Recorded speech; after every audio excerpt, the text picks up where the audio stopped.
weltare ɓiɓɓe fulɓe anndu diine maɗa fedde heblo sukaɓe africa weltare tv takkusan yoni to wawde to weedu bosoyaɓe to hammadi hunare to ndendori to seeno paalel to sinthiou bammambi to ɗayba to kanela to añemeje to ciloña to dabiya odeji to koɓɓillo to hoore fonde ko on takkusan juula ha e nder galle ceerno mamadou ly to dunga ha to galle ceerno aliou thiama to wuuro sogui ko on takkusan kadi juula ha to galle ceerno sama sato matame ko taari ɗum kala ene jeeya e gaddi ɗi kabaruuji men to leydi mauritanie laamu leydi mauritanie ɓe kolliri tigui ɓe ƴetti ñamade kene qime ha 2 milliards 985 millions taw ko haalisa ogoya e limore hesere nde ona haalis noon ɓe ƴetti ɗum koye booña arab biyeteɗo fades ko gam yidde noon haɓade e sernude nokcoto ɗum ka ha laaɓam to leydi sénégal biyeteɗo alhaji cheikha dia jaaroye duuɓi sappo joyyi ko kañuma ari deuxiéme e kawguela ɓuura welde e jangguine e ɓuura sellude jangguine qurana taw ko kawguela international bannoguela to dubayi to leydi mali ma en jaa ha to kati sanfara ko camion ngaji ɗiɗi citerna cumi toon waɗani mayɓe waɗani gañiɓe kono matériel kewɗo boni hen ha joni to leydi mali almanaɓe tato nangganoɓe tumanoɓe tigui jeeya koye terroriste en goppitama ha laaɓi caggal kayde tawaɓe golloto koye ONG goto to leydi Tunisie ko bateau cargo jollunoɗo temedde jeeɗiɗi capanɗe joyyi tonnes gasoil ko kañuma yuwi e nder maaje kaade e nokku biteɗo garbes woɗɗa e nder hakkude leydi ndi to leydi Guinée colonel Doumbouya o ummini ko wiyete concertation inclusive woni kaldigal aljuma hanki o to leydi Côte d'Ivoire laamu ngu udditti enquête ko fate kumbeje woni immeuble aji nayyi ha jande hitande hikka nde e nder Abidjan ha waɗino fodde sappo e tato neɗɗo basnoɗo hen pittali mumen to leydi Congo Brazzaville landa wiyete ka PCT woni parti congolais du travail ko landa ka desni sasu gueso hoorejo leydi ndi ardi ɓe cuuɓima candidat ji mabɓe ko fate sumgoji sarɗiyeji ɓe cuuɓima temedere sappo e nayyi temedere capanɗe nayyi e nayyi candidat taw ko titulaire to leydi Afrique du Sud bilan ko fate mayɓe e toɓoji jaaduɗo e yoolari bannoɗe e nder leydi Afrique du Sud bilan o ɓattima e oɗo saaha joni temedde nayyi mayɗo kabaruji men joolam jaɓeri ma en jaa ha to leydi Chine to leydi Afghanistan ha to leydi Russie bisimilla mone kerki hotodirte joni jañoɗen.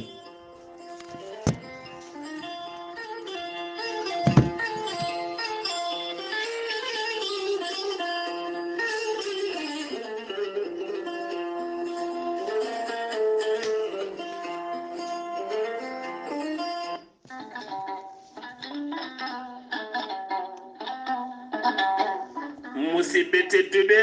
funnangue hirnangue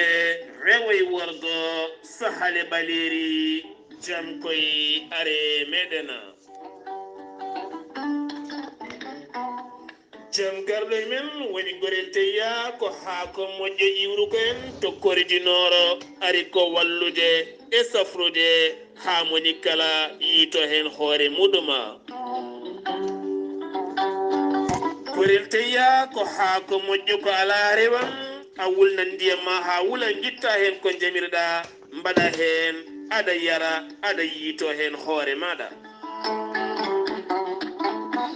joguiɗo caɗele ɗaɗi mo ƴiƴam dogata e ƴaɗi mum jokkodire gorel teya joguiɗo caɗele cardiaque kono ne kadi tension mo nangata taare caɗele gorago e fannuji goɗɗi kala ɓandu jaaɗoru fode jokkodire e gorela teya gorel teya sa yiɗi hebde hen ko laaɓi sa yeehi to site mabɓe internet a waɗi www.gorelteya.com ma janggan hoorema ko gorel teya safrata kala sa yiɗi jokkodirde tonggode gorel teya so tawi koto Italie gonɗa jokkodirta koye ceerno Abouli plus 39 339 85 66 739 so tawi koto Espagne gonɗa jokkodirta koye Boy Touré plus 34 643 29 22 96 so tawi koto Irsia Centrafrique gonɗa ko Ibrahima Diallo 00 236 82 33 80 55 so tawi koto États-Unis de Amérique gonɗa Abou Sow Kawral Fouta business +1 34 77 01 56 77 so tawi koto leydi France gonɗa Haruna Gaydo on numéro noon kala ɗo gonɗa e leyɗele he sa jokkodire on numéro ma heɓen kadi ko ɓuuri labde mbatta ko 06 50 99 64 43 walla mbaɗa 00336 50 99 64 43 mbadden danɗo faade gorel teyya mi hirnana bela yoro mi jofta e bela hayro bela yoro mi dañi bela docteur Djibiso safriyanke wittiyanke mo jomiraɗo rokki sellinde o saaha mo gondena docteur Djibiso ne jogui beelema mawɗo no feewi habrude dendagal bandiraɓe kala oɗo ñalawma hannde omo tawi to cuuɗi men Mauritanie ha tentito Nouakchott lamorgo leydi Mauritanie docteur Djibiso ne tawi to leegal 6e sa ƴetti bedda paaɗo Carrefour Boudaha sa ɓenni jama keso nan ɗona a ɓenni galle dewɗo hen galle ɗimmo ma tawɗon étage gris bleu koɗon docteur Djibiso tawete ma tawɗon tableau mawɗo ene winda Djibiso grande guérisseur international docteur Kidira ganda a yettima sifti noon docteur Djibiso ko wittiyanke jannguɗo gande muɗum leydi Mali Sénégal e nder nokkuji goɗɗi kala ha woni docteur jogui seedan fagal mum hettina e nder windere nde docteur Djibiso ene safa fibron kiis neme prostate soppis hernie nonne kadi tension diabète ɗojjo duumigo koyɗe musoje koyɗe jaaɗoje keeceji musoje guite ŋatoje kono ne kadi donkuɗo jibinde reedu hewndu ñaw ha heewi kala de docteur Djibiso ne safa ha laaɓa sa yiɗi hebde docteur Djibiso tawete to leydi Mauritanie kono piɓɗo juultoyde to cuuɗi meɗen kiidira mbatta ko 00222 34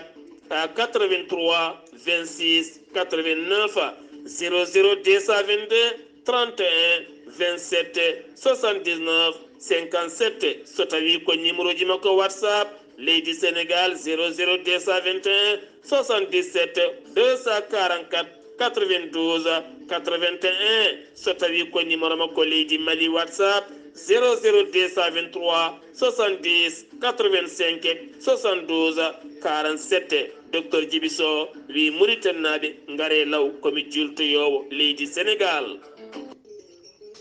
ceerno Djibisi ko wittiyanke ko safriyanke safruji fina tawa ceerno Djibisi ko jaadinde ɓalawal e danwal kala ceerno Djibisi ko bawɗo listihara so wannima listihar cikkata ko nder ɓerde ma o woni ceerno Djibisi ne wiya kala neɗɗo to leydi gonɗa e kala continent mo mbawɗa wonde so tawi waɗɗen listihar ko indema e ninde nene ma dokkatamo o haala ko wone ma ha mbiyamo yoni ceerno Djibisi ne wiya dendagal neɗɗo kala leydi to gonɗa e kala continent so tawi on pamodiri leɗɗe ma mbawi yettade ma hano hannirtini ceerno Djibisi ne jogui leɗɗe e fannuji ɗiɗi hen fannu goto so tawi a ƴetti leɗɗe makko fodde 14 rafin yaltayma ha laaɓa fannu goɗɗo sa ƴetti ɗen leɗɗe fodde rafiji 9 ene jaltayma ha laaɓa ceerno Djibisi ne safra rafiji kewɗi ɗi jiiɗi accirol ko wayno rafiji rewɓe kista fibrom dogam sitta rewɓe ɗon koɓe sowade rewɓe darraɓe e rewɓe sattoraɓe dewle ceerno Djibisi ne yarno ɓen warɓe ustaraɓe goragu e wonduɓe ko wiyete éjaculation précoce ceerno Djibisi ne yarno ɓe wonduɓe dabaruji weddaɓe korte wonduɓe ligguiyaji bonɗi eɓe arsigaji men kippi ceerno Djibisi ne jogui pegge e usula ɓeydoje arsigaji e bonnoji dabaruji ceerno Djibisi ne andina dendagal kilineɓe mum wonde mo tawi nder Nouakchott lamorgo leydi Mauritanie caggal nde wonno tour makko to leydi Sénégal omo tawi oɗo saaha joni to base makko taweteɗo to leegal bitengal netteka sara jeere netteka kala jiɗɗo jokkodirde e ceerno Djiby Sy numéro mom téléphone numéro makko whatsapp fof ko 60 ko numéro makko ko 47 ko 22 80 84 mbiɗen 47 22 80 84 woni numéro makko appel woni numéro makko whatsapp omo wiye noon dendagal kilineɓe noddoɓe kala sahani noon ko hebdemo wona salade ala ko hewrede yo mbaɗi insisté tan ceerno Djiby Sy ne andine kilineɓe mum wonde base makko tawateɗo to joom ene jokki golle ene tawi toon ceerno Djiby Déme numéro mum téléphone ko 77 395 99 17 ceerno Djiby Sy so yennama ka miskinal o safruma ha mbiya wen tawa hay mbuuɗa yoɓani so wona wonduɓe rafiji ɗiɗi mo seedneji bakliti hoore mum ha haɓɓa walla on janowo barogal ceerno Djiby Sy ko laaɓɗo reedu malaɗo wune mo Allah luɓiri hannde Ganndal noon mbadden danɗo faade makko kettode kabaruuji mon e ɗemngal pulaar Afrique, Asie, Europe, Amérique, Moyen-Orient, Océanie. Jam hiire mon musidɓe tedduɓe eɗen gone hoyre-biir sappo e jeegom lewru seeɗto hitande ujunnaji ɗiɗi e nogas e ɗiɗi kabaruuji men e ɗemngal pulaar e sawta he ko musidɗo mon sehil mon Ghalii Abuu Bah to karallagal banggue YouTube ko miñi men sehil men Saydou Abou Bah hono mbiru enen gardiɗi kabaruuji men ko to leydi Mauritanie pudortoɗen to leydi Mauritanie sarɗiyanke biteɗo Biran Dawle Abedi o holliri tigui e nder congrès régional moɓe joɗino taw ko landa mabɓe wiite ka raga ɗiɗaɓo congrès ɗiɗaɓo joɗinoɗo on congrès noon ɓe mbanno ɗum koto guidimaga ɓe mbanno ko ñande alarba ɓennuɗo o holliri tigui wonde e nder congrès he wonde kay oɗo saaha joni woni miijo makko e yidde makko kay ko ummade ha laaɓa to faati kay e ira catala ira o fata e nokku to wiyetedi o fata e kaɗo landa wiite ka rakka e bureau exécutif landa rakka ko toon tigui o yiiɗi fatude e oɗo saaha joni gam yidde o holliri tigui woni mujibu noon e oɗo saaha joni ko yidde kay haɓade e serdude gonka muska no fewi ka Mauritannaɓe goni ha tenti noon e ɓen ɓurɓe wonde dofolɓe o erima noon dendagal yimɓe makko e yiɗɓe makko e yaadi makko kala nde tawtoto kaɗo landa wiite ka rakka e heblanade kay ko fati e sumgoji tijjaɗi e sumgoji tijjaɗi ko e nder leydi he o holliri noon neɗɗo noon so tawi ka ko yidde waylude gonka Mauritannaɓe ha tenti noon ɓurɓe famdude doole woni dofalɓe ɗum noon kanu nden waylade noon wawat tan wadde koye saaha sumgoji o waɗi erago noon ɗum noon nde moni kala yimɓe makko e yaadiɓe makko nde tawtata kaɗon landa e nde moni foof kadi darto hono doole mum ponno ha mbawa ƴettude ko wiyete kayitaji men état civil woni tigui ƴetta kayitaji men ha timma guila e kayitaji carte d'identité men ha e cartuji men électeur beele saaha sumgoji so jontine mbawa suɓade nomo jinni hano hannirtini o waɗi erago kadi faade ɓen nde calloto tigui sodede woni ko wiyete achat de conscience e ɗiɗon sumgoji siftinde on noon mbiyana Dawle Abedi laabi ɗiɗi ne gembano gam yidde ardade leydi ndi omo ɗaftodira e ɗin candidat ji laabi ɗiɗi lawol makko gadanol noon wonno ko en 2014 e lawol makko ɗiɗaɓol ko en 2019 ha joni ko leydi Mauritanie keddoɗen laamu leydi ndi holliri tigui wonde ɓe holliri tigui ɓe kolliri tigui ɓe mbaɗi mobilisé kene qime 1 milliard 800 millions taw ko haalisa ugoya on haalis noon ko rende ko fati kay e waw ko fati kay wadde entretien laabi tawateɗi e nder leydi Mauritanie tawa kadi ko laabi ɓurɗi wonde priorité woni tigui ɓurɗi hatujinede ɓurɗi wawde rewede habaru o noon ko ñande alkamisa ɓennuɗo o yalti tawa kadi ko ministre de l' équipement et des transports hono Mokhtar Ahmed Yeddali kañuma ɓayini kabaru o ɓayini kabaru o noon ko nder jonde sarɗiyeji joɗinode noon tawa kadi koye saahaɓe gonnon ko fate examen des projets examen projet ji loi ji ɗiɗi taw ko relative e des contrats programme hakkude gouvernement leydi Mauritanie hakkude mum établissement d' entretien routier o ETR e gardugol Ahmadou Tijani Thiam o holliri noon oɗo holliri noon oɗon loi programme noon ko 2022 2024 ministre o noon holliri wonde réseau routiére poɗɗo toppitede oɗo saaha joni ko ujunnaji joyi e temedde nayi capantati e jeegoma kilométre ɗum ko laabi goudronnaji tawi hen ujunaje tati e nogas hen temedde tati plutôt hen temedde tati e nogas e jeetati kilométre ko goudron laabi goudron poɗɗi fewnitede hano hannirta ni woni ko wiyete réhabilité o nogol wula yeddali noon holliri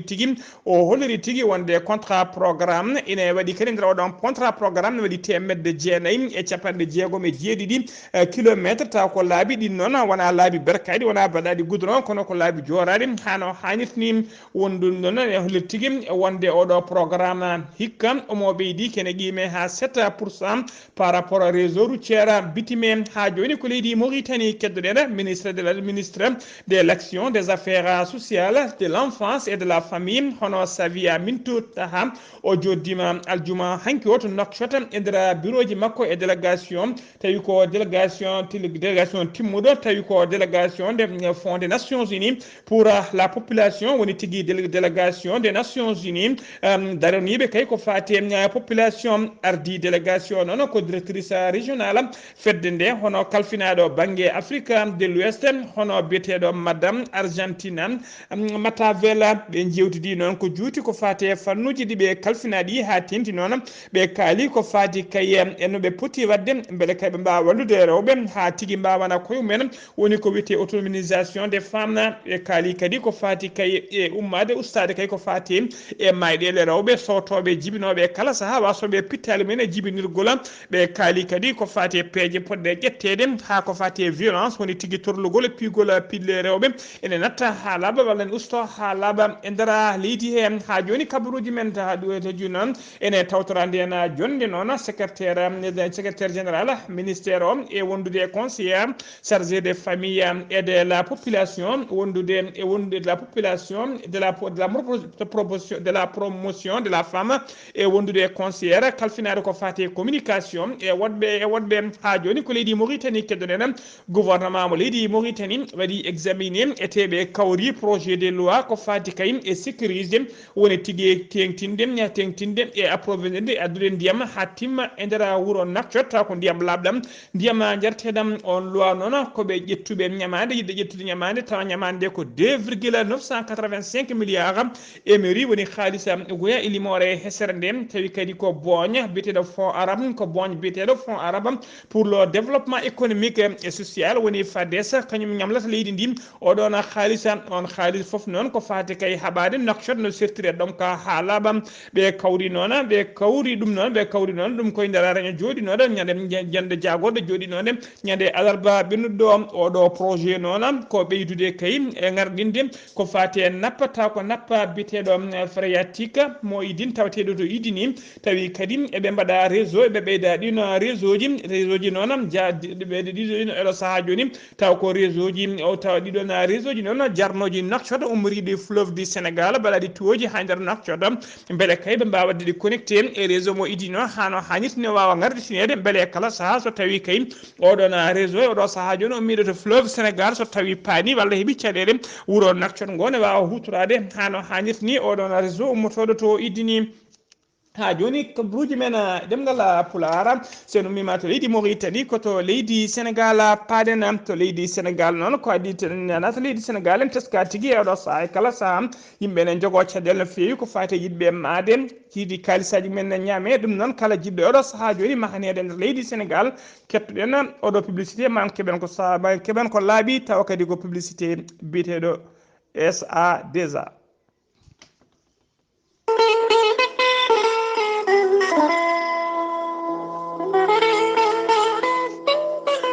Cellal SA2R are meɗen addi ko jaam SA2R ko ɓe expert de construction ngam wallude yimɓe ha moni kala heɓa mahadi moƴƴiri. SA2R ko cellal janngungal bittungal anduɓe leydi e mahadi ekkotki kala o saaha mo gondena. SA2R holliti ko adi kala ko hoolare refti en ko ittodirde kumpa hakkunde mahowo e mahanteɗo.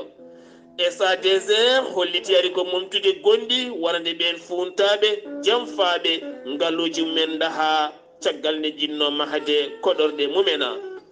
SADSR humpitiɓe fannuji kala sifa plan mo jiɗɗa aɓe dari tene ko équipe timmuɗo jaaduɗo jamanu mahango sellugo yaadugo jamanu tene kadi duumotongo. SADSR ko cetal daringal hakkunde leydi France kame Sénégal ummini ɗum ko mahade mahaɗele celluɗe ɓe ƴeerima kala jiɗɗo mahanede yo jokkodire SADSR. SADSR holliti mahade galle tan haɗani ɗon hay décoration aɓe mbaɗa ɗum nde tawno hewɓe ne maha galleji mumena ha gayna donka dañjino cuɗiri oɗon galle ɗum ne kadi ko fannu moɓe compétino feewi. SADSR aɓe tawi to Dakar 426 cité Cheikh Oumar Tall Ouakam Dakar Sénégal. aɓe tawi ha toon to leydi France so tawi ko email mabɓe contact.sadr@gmail.com. so tawi ko numéro ji mabɓe WhatsApp numéro leydi Sénégal 00221 782 70 73 49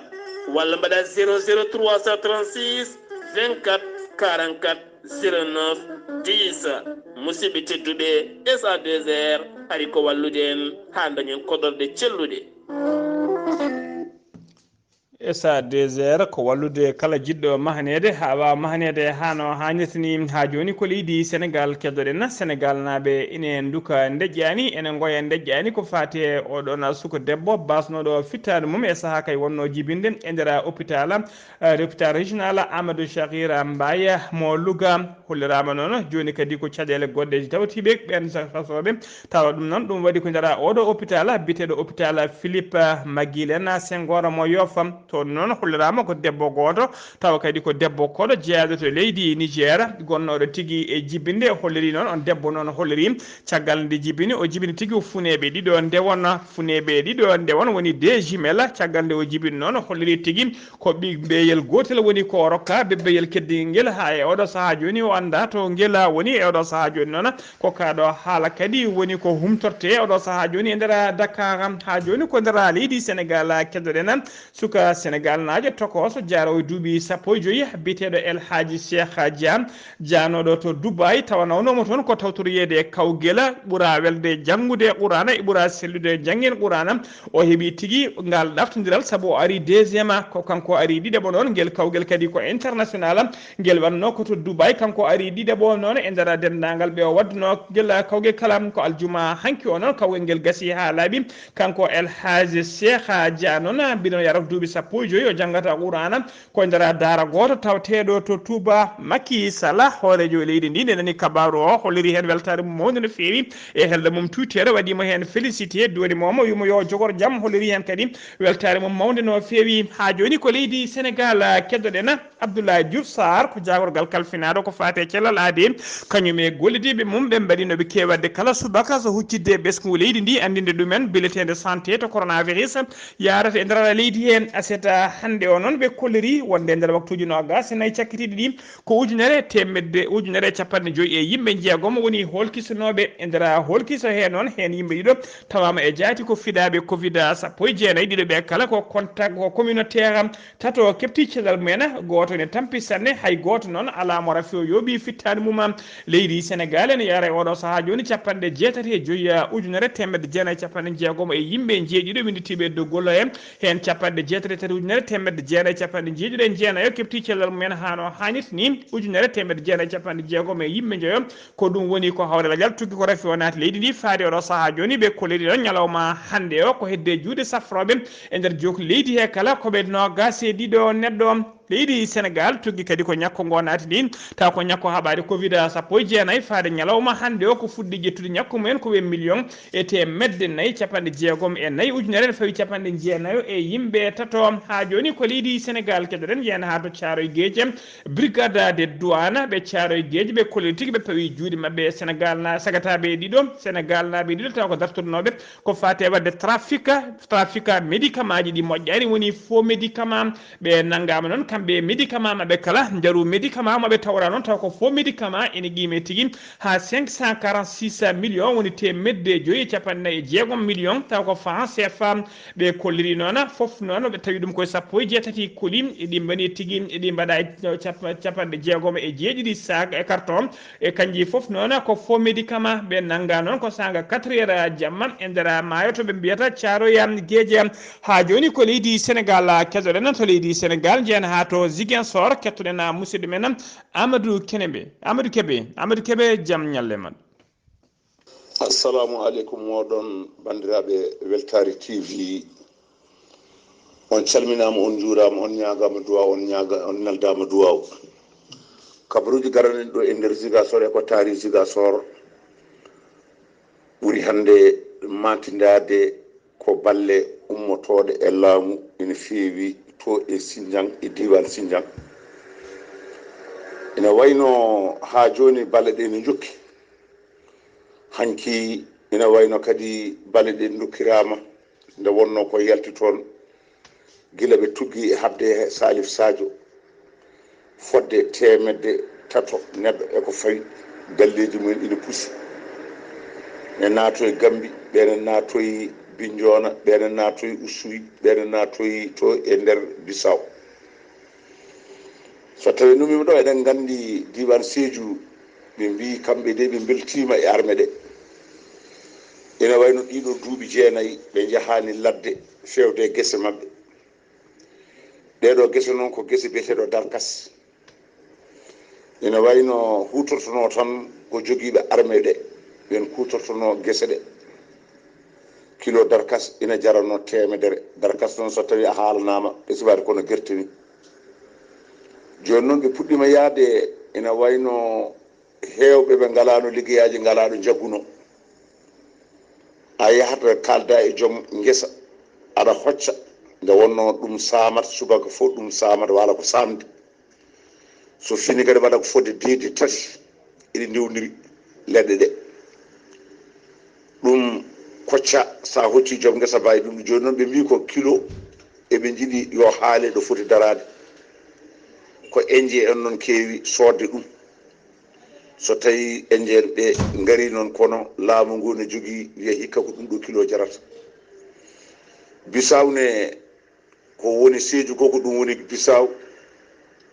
ina wayno ladde ɗe fof ko de wotere. hande wuuro ngo so wona an jooɗi caliɗa dawde, sa dawi tan a dañat dépasse maɗa. nde wonno ɗum waye mabɓe kono jamantere wayi e leyɗele goɗɗi ni. so yonti goto foof ina yiito hen hoore muɗum koccuɗo e koccanaɗo. kilo muɗum so tawi ɗo darima ɗo henna, ina wayno ko ɗum moƴƴere e wuuro ngo, ko moƴƴere e diwan o. nde wonno campagne o omo yaa fodde lebbi tati. ɗum noon eɓe ñaagui yo laamu ngu wat feere daranaɓe kilo ɓe ganda no foti, ɓe ganda koɓe daadi. Weltaare TV ɓiɓɓe Afrique, Ahmad Isaga Keɓe, gorko mo mbotto kebloɗo kabaruuji umarade Zik FM 100.8. jokkodirtuno e moɗon, yo Allah hokku walde jaam. Allahumma amina seydi Keɓe. sen ummima to Ziguinchor ma en mbatta ɓande mawne jen ha to Houdallay. to Houdallay noon ko caɗele ndiyam tawate toon. ma en ketto Souleymane Diallo. assalamu aleykum. wallahi Saro mi salminima. caɗele ɓuuri tengtude wuro men Houdallay ko caɗele ndiyam ɓuuri tengtude tigui tigui. forage o koko paani kono yahay yontere joni so taw pantude. forage on noon ko ari ɓoyani feewi, o dogi tan ko fodde lebbi 4 o paani. omi rokkunoɓe noon forage o. o saaha noon debbo hen e gorko hen foof koko daari e mañanama subaka kikiɗe koye boyli tan kadi wona. eɗen gandi koye lewru Ramadan teddudu gonɗen. to banggue kadi ndiyam en hatotina no feewi no feewi no feewi. e kadi ko finan ɗo innama aade ne heewi, kadi to banggue jawdi ndi kadi ne heewi. wadde forage o tan ene famɗani e to banggue wuuro ngo. glace kadi min codat ɗo ko ɓodde 50 immoto min noon ko toon to Wourossogui. lawol kadi ala. emin ñaagui kadi ballal laamu o no feewi. heɗɓe hemɓe kala no ballitini ene ɓuuri yawnude fof. mi salminima seydi Sall. Sidi Diallo moƴƴere Allah e maɗa so tawi on gala glace oɗon mbawi yadde to lycée ba gorgol toon glace ne heewi toon kabaruuji men ɗemngal pulaar seno mima to hudallayi koto leydi Mali paaɗen to leydi Mali dossier ko fati e ɓen ko fati e jeygol galleji woni immeuble ji taw ko immeuble ji état woni laamu ngu jeyno ko dossier ubbanoɗo noon gila kay e saaha laamu Ibrahima Boubacar Keïta ko dossier donc noɗo yo ubbita e oɗo saaha joni noon nguɗo laamu taw ko laamu transition e gardugol colonel Assimi Goïta ne wayno tigui ɓe ubbiti haala kam ha tengti noon e jonde mabɓe jagorɗo joɗinode ñande alarba ɓennuɗo jeegoma lewru avril ɓe kolliri noon ɓe mbaɗi dossier oɗo saaha joni e juuɗe yimɓe e juuɗe justice leydi ndi yimɓe ɗiɗo noon taw ko mennoɓe wonde ministére uji e saaha laamu Ibrahima Boubacar Keïta wondude e goto taw kadi ko gonnoɗo président directeur général ACI ɓen noon e oɗo saaha joni ko jofaɓe fiɗendu e on dossier noon kalisa tawteɗe hen taw ko mbuñari ene guime ha 16 milliards taw ko franc CFA ha joni ko leydi Mali keddoɗen jeen ha to wiyete Katin to Katin ñande talata sappo e ɗiɗi lewru avril gonɗen ɗum ko seternaji ɗiɗi kañumen cuumi to nokku biteɗo Kati Sanfara to Kati Sanfara noon ɗi cuumi ko sanga 15 heures to sanga 15 heures hay goto mayani hen hay goto gañaki hen kono hollirama kam matériel kewɗo suumi hen fodde sappo e jeetati sapeur pompier mbawi notitade hen beele kay wawde sippirde e cuumu ngu ɓe cippiri e cuumu ngu noon kene wona waktuji tati haaɓe mbawi hebde polgu ngu ha joni ko leydi Mali keddoɗen laamu leydi Mali ɓe joddinoma e ɓen wiyeteɓe syndicat ji halfinaɓe ko fati hujjikintoɓe jomba boulanger uji woni fewɓe mburu ɓe mbawi no tigui wadde kaldigal e pamodiral hakkude mabɓe ɓe nanodiri no tigui wonde e oɗo saaha joni locol mburu e nder Nouakchott e nder Bamako woni tigui e nder leydi Mali ene yeeye kala locol mburu ene yeeye ha 270 francs kono noon teskama e oɗo saaha joni yoga e ɓen yeeyoɓe mburuji ha tengtidira boutique aji ɓe namde jeeyi kew tigui mburu ko 300 francs woni capanɗe jeegom ɓe jeeyata kala locolam ɗum noon ko teskede kay yimɓe hewɓe ko wullitima ɗum taw ko population wullitima ɗum e nder leydi he ko wayno oɗo biteɗo Hammed Dembélé kañum woni secrétaire général woni kolal kuuɓal hujjikintoɓe fate fiyoɓe mburu o holliri tigui kamɓe joom mburu kamɓe hujjikintoɓe fedde nde e joom boulangerie ɗi kala ha joni ɓe keddi e haalande ɓe kaldunoɓe pamodirno e laamu ngu wonde kay yo locol ye 270 ha joni ko ɗum ɓe keddi ko ɗum woni kadi koɓe jamiri yo yeeye so tawi noon ene waɗi commerçant ji ɓe nunɗani yeeyoɓe locol ko wona ɗiɗon cogguji kamɓe jaadani hen kadi ɓe ɓamdani e jomumen ha joni ko leydi Mali keddoɗen Chukela Kokkola Mayga kañum woni hoore jagode laamu sabbordu transition leydi Mali o joddima e to bureau ji makko to primature toon e debbo taw kañum arde kañum hoorejo croix rouge mo leydi Mali on debbo ne wiye sokhna assistant Coulibaly addimo to noon ko famminde hoorejo jagode leydi ndi ko fati kay e mission ngaji e darde nde ɗon catal bitegal croix rouge o siftinimo kadi o siftini hoore jagode leydi ndi wonde ɓoyata ko ñalawma windere mawninta ko fati e croix rouge omo yiɗi noon te leydi laamu transition leydi Mali nde wasata yattirde hen caggal o siftiniɓe kadi yoɓe gandu kamɓe laamu ngu ha joni wonde catal croix rouge ngal leydi Mali ne heddi tigui yidde ɗoftodirde e gollodade e laamu transition ngu hano hannirtini ha joni ko leydi Mali keddoɗen armée leydi Mali ɓe kolliriti wonde ɓe nanguino ñande talata sappo lewru avril gonɗen ɗum ɓe no saji ɗiɗo taw ko Europe naɓe woni tigui jeeyaɓe to leydi Allemagne kamɓe tato kala noon ɓe tumano ko jeeyede pelle ceɓɓitiɗe woni terroriste en nde losgoji mbaɗa noon tawama tigui kamɓe kala ɓe golloto koye ONG goto ɓe goppitama kamɓe tato kala e oɗo saaha joni hono no holliri kay jawrgala leydi Allemagne kalfinaɗo ko fate des affaires étrangères kabaruuji men ɗemngal pulaar koto leydi Tunisie paaɗere e nder maaje kaɗeɗe leydi Tunisie ko bateau cargo mo kañum tigui yuyitoɗo an bateau noon ko jolluno temedde jeeɗiɗi capanɗe joyyi tonnes taw ko gasoil e oɗo saaha joni ka wayno ko yuwini gasoil o kala maɓɓima e nder maaje hen laamu ngu noon ene huuli tigui ko wiyete marée noire koto leydi Guinée paaɗene leydi Guinée umminima guilal juma hanki o ko wiyete concertation inclusive woni kaldigal manggal no feewi hakkude ɓen wiyeteɓe des acteurs politiques e membre des sociétés civiles en colonel Mamadi Doumbia noon gardiɗo leydi ndi oɗo saaha joni taw kañum derguinno laamu Alpha Condé guila ñande 2 septembre 2021 ko kañum tigui ummini ngal ɗon kaldigal koto leydi Côte d'Ivoire paaɗen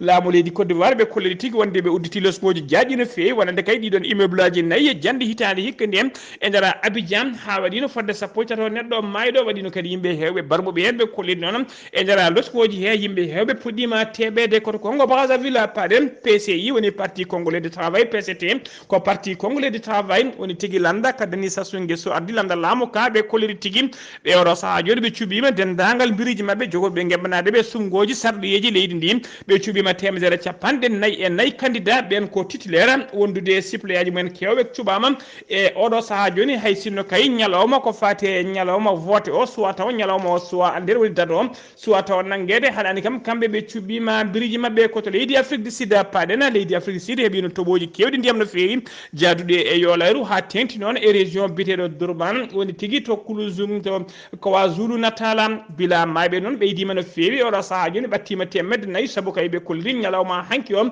bila ko wasi pittali men ɓe jettima ɓe jettima temedde tati capanɗe jeenayyo e yimɓe joyo basno hen ha fittade mum so tawi noon ko bomiɓe jayaɓe e nder toɓoji he kamɓe kala koɓe capanɗe nayyi ujunere temedde jeeɗiɗi e nogas e tato neɗɗo ha joni kabaruuji men ɗemngal pulaar kabaruuji men jolam jaɓiri koto leydi Chine paɗena to leydi Chine astronome uji tati taw ko chinois ji wonnoɓe e weeyo e nokku to wiyete station spéciale tawi kadi ko mission moɓe mbiyata 112 garti aseta hannde o sappo e jeegom lewru settoytaɗo ujunnaji ɗiɗi e nogas e ɗiɗi ɓe juurima noon e oɗo saaha joni to leydi ɓe mbaɗi noon mission record woni tigui mission mo leydi Chine meeɗa wadde to banggue astronomie saabu kay ɓe mbaɗi to station spécial to ɓe mbaɗi toon lebbi jeegom ko weltare mawde noon wonande laamu leydi Chine